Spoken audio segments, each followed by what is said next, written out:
13장 그 후에 이스라엘 백성이 또다시 하나님 보시기에 악행을 행했다. 하나님께서 40년 동안 그들을 블레셋 사람들의 지배를 받게 하셨다. 그때 소라 땅의 단지파 출신의 마노아라는 사람이 있었다. 그 아는 임신하지 못하여 자녀가 없었다. 하나님의 천사가 그녀에게 나타나 말했다. 네가 임신하지 못하여 자녀가 없다는 것을 내가 안다. 이제 내가 네게 임신하여 아들을 낳을 것이다. 그러니 아주 조심해야 한다. 포도주는 맥주를 마시지 말고 부정한 것은 어떤 것인지 먹지 말아라. 실제로 너는 이제 바로 임신하여 아들을 품게 될 것이다. 그의 머리에 면도칼을 대서는 안 된다. 그 아이는 태어난 순간부터 하나님이 나시린이 될 것이다. 그가 블레셋 압제에서 이스라엘을 구원하는 일을 시작할 것이다. 여인은 남편에게 가서 말했다. 하나님이 사람이 되게 왔는데 두려우면서도 영광이 감도는 것이 꼭 하나님의 천사 같았어요. 미처 그분이 어디서 왔는지 묻지 못했는데 그분도 내게 이름을 말해주지 않았어요. 하지만 그분이 이런 말을 했어요. 네가 임신하여 아들을 낳을 것이다. 팥도주는 맥주는 마시지 말고 부정한 것은 어떤 것도 먹지 마라. 그 아이는 태어나는 순간부터 죽는 날까지 하나님의 나시린이 될 것이다. 마노아가 하나님께 기도했다.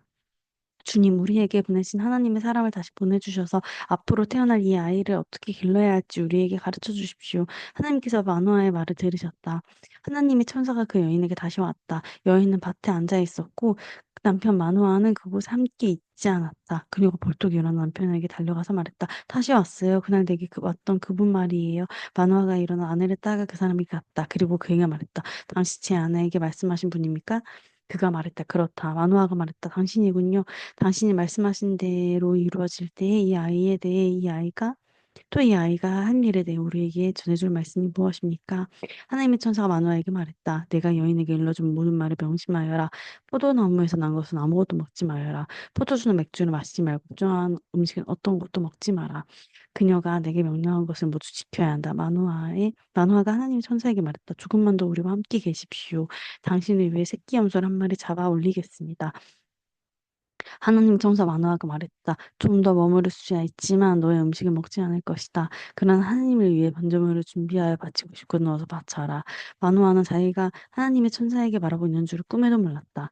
그래서 마노아가 하나님의 천사에게 물었다. 당신의 이름은 무엇입니까? 당신의 말씀이 이루어질 때에 우리가 당신을 높이고 싶습니다. 하나님의 천사가 말했다. 어찌하여 내 이름을 묻느냐? 내가 너무 놀라워서 내가 이해하지 못할 것이다. 마노아는 새끼 염소 한 마리와 곡식 제물을 가져다가 놀라운 일을 행하신 하나님께 바위 제단 위에서 제물로 바쳤다. 제단에서 하늘로 불꽃이 솟아오르면서 하나님의 천사도 제단 불꽃을 타고 올라갔다. 마노아와 그 아내는 그것을 보고 바닥에 얼굴을 대고 엎드렸다. 그 후 그들은 다시는 하나님의 천사를 보지 못했다. 그제서야 마노아는 그가 하나님의 천사인 것을 깨달았다. 그가 아내에게 말했다. 이제 우리는 죽은 목숨이요 하나님을 보았으니 말이요. 그러자 그의 아내가 말했다. 하나님께서 우리를 죽이실 작정이셨으면 번제물과 곡식 제물을 받지 않으셨을 것이고 아이가 태어나리라고 이 모든 것을 계시해 주시지도 않았을 겁니다. 여인이 아들을 낳자 그의 아들을 삼손이라고 지었다. 아이가 자랄 때 하나님께서 그에게 복을 주셨다. 그가 소라와 에스다올 사이에 있는 단 지파의 진에 머물를 때에 하나님의 영이 그 안에서 역사하기 시작하셨다. 14장 삼손이 딥나를 내려갔다. 그곳 딥나에 그의 눈을 끄는 여자가 있었는데 블레셋 처녀였다. 그가 돌아와 아버지 어머니에게 말했다. 딥나에서 여자를 보았는데 블레셋 처녀입니다. 그 여자를 아내로 얻어주십시오. 그러자 그 부모가 말했다. 우리 백성이 사는 이 근처 근방 처녀들 가운데는 여자가 없더냐? 꼭 할례 받지 않은 블레셋 사람들에게서 언혜를 얻어야 되겠느냐? 그러나 삼손은 아버지에게 말했다. 그 여자를 얻어주십시오. 그 여자야말로 제가 원하던 사람 제 짝입니다. 삼손의 아버지와 어머니는 이 배후에 하나님이 계신 것과 그분이 이 일을 블레셋 사람들을 치실 계기로 삼고자 하시는 것을 몰랐다. 당시 블레셋 사람이 이스라엘을 지배하고 있었다.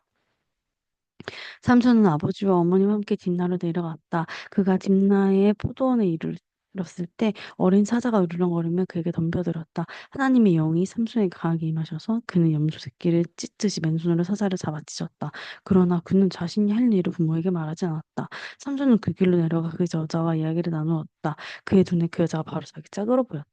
며칠 후에 다시 여자를 데리러 가면서 그는 그 사자가 어떻게 되었는지 모르고 길을 돌아서 갔다. 그런데 신기한 일이 벌어지고 있었다.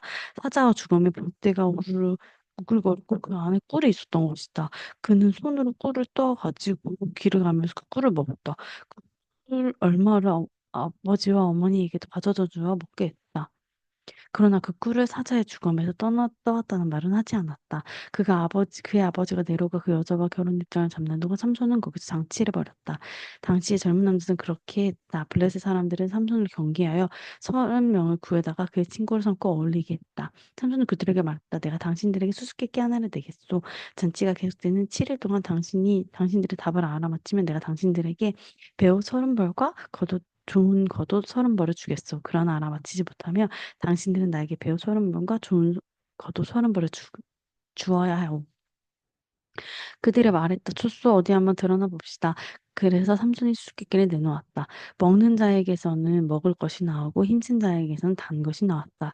그러나 그들은 알아맞히지 못했다. 사흘이 지나도록 그들은 여전히 쭈쩔매고 있었다. 나흘째 되는 날에 그들은 삼손 신부에게 말했다. 당신 남편에게서 답을 캐내시오.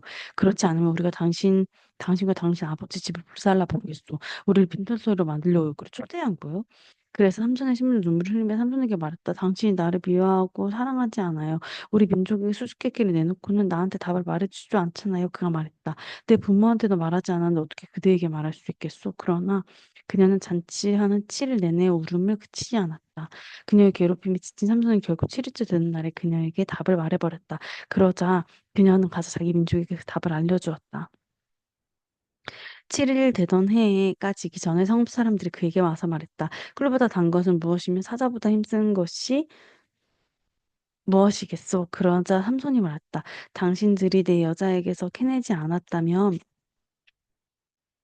내 수수께끼를 알아맞히지 못했을 것이요. 그때 하나님이 영이 삼손에게 강하게 임하셨다. 그는 아스글론에 내려가서 그곳 사람들 30명을 죽이고 그의 옷을 벗겨 수수께끼를 푼 사람들에게 주었다. 그가 화가 머리끝까지 나서 성큼성큼 걸어 나가 자기 아버지 집으로 가버렸다. 삼손의 신부는 그의 결혼식에서 신랑 들러리를 섰던 사람의 아내가 되었다. 얼마 후 밀을 추수할 때 삼손은 새끼 염소 한 마리를 가지고 자기 신부를 찾아갔다. 그가 말했다. 내 아내를 보아야겠소. 아내의 침실을 알려주시오. 그러나 여자의 아버지가 그를 들으려고 하지 않았다. 그가 말했다. 나는 지금쯤이면 자네가 내 딸을 지독히 미워하리라 생각해서 그 아이를 신랑 들러리를 온 사람에게 주었네. 하지만 그 밑에 여동생이 더 예쁘니 그 애를 아내로 맞으면 어떻겠는가? 삼손이 말했다. 더는 못 참겠소. 이번에 내가 블루셋 사람들을 쳐부셔도 내 잘못이 아니오. 삼손은 나와서 6명만 이를 잡았다. 그리고 한 쌍씩 꼬리를 서로 묶고 꼬리 사이에 횃불을 달았다. 그러고는 여우르 블레셋 사람들이 물을 익은 곡식 밭에 풀어놓았다. 모든 것이 불타버렸다. 베어놓은 곡식단과 아직 배지 않은 곡식, 포도원과 올리브과 수원까지 불타버렸다. 블레셋 사람들이 말했다. 이게 누구의 짓이냐? 그들은 담나 사람들 사이 삼손이 그의 장인 신부를 빼앗아 신랑 들러리에게 준 것을 알고 이렇게 했다는 말을 들었다. 블레셋 사람들 올라가서 그 여자 아버지를 둘 다 불살라 죽였다. 그래서 삼손이 말했다. 너희가 이런 식이라면 맹세코 나도 너에게 똑같이 대갚아주겠다. 그러기 전에는 가만히 있지 않을 것이다. 그 말이 끝나자마자 삼손은 닥치는 대로 그들을 마구 찢어 죽였다. 엄청난 살육이었다. 그 후에는 그는 에담 바위 동굴로 내려와 그곳에 머물렀다. 블레셋 사람이 나와서 유다의 진을 치고 레히 석뼈를 공격하려고 했다. 유다 사람들이 무엇 때문에 우리를 치러 올라온 것이요? 하고 묻자 그들은 우리는 삼손을 잡으러 왔어. 삼손이 우리에게 행한 대로 우리도 되갚아 주려고 그를 쫓고 있는 것이요 하고 말했다. 유다 사람이 세계 부대가 에단 바위 궁굴로 내려가 삼손에게 말했다. 블레셋 사람이 이미 우리를 괴롭히고 우리 위에 군림하고 있는 것을 당초 잘 안지 않소? 그런데 당신이 사태를 더 악화시키고 있으니 어찌된 일이오? 그가 말했다. 안 갚음을 한 것이요. 그들이 내게 한 대로 대갚아준 것뿐이요. 그들이 말했다. 어쨌든 우리는 당신을 묶어 블레셋 사람들에게 넘겨주려고 여기에 내려왔어. 삼손이 말했다. 나를 해치지 않겠다고만 약속하시오. 그들이 말했다. 약속하오. 우리는 그저 당신을 묶어서 그들에게 넘겨줄 뿐 당신을 죽일 생각은 전혀 없어. 우리를 믿으시오. 곧 이어 그들을 새 밧줄로 그를 묶어 바위에서 이끌고 올라갔다. 삼손이 레히에 다다르자 블레셋 사람이 승리의 함성을 지르며 그를 맞이했다. 그때 하나님의 영이 큰 능력으로 그에게 임하셨다.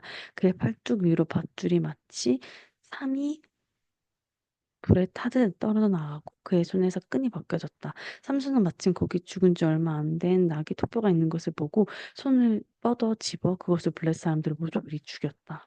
그리고 나서 말했다. 나귀의 토뼈로 그들의 나귀 더미를 만들어버렸다. 나귀의 턱뼈로 부대를 모조리 다 죽여버렸다.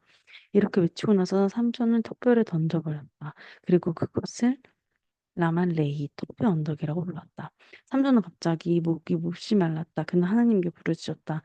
주께서 주의 종에게 이 큰 승리를 주셨습니다. 그런데 이제 저를 목이 말라 죽게 하셔서 저를 할례받지 못한 자들에게 손에 넘기시렵니까? 그러자 하나님께서 레이의 오목한 바위를 터뜨리셨다.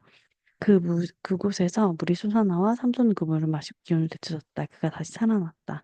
그래서 그곳을 에나콜에 부르, 부르짖는 자의 셈이라고 불렀다. 그 셈은 오늘날 레이에 그대로 있다. 삼손은 블레셋 사람이 다스리던 시대의 20년 동안 이스라엘의 사사로 있었다. 아멘.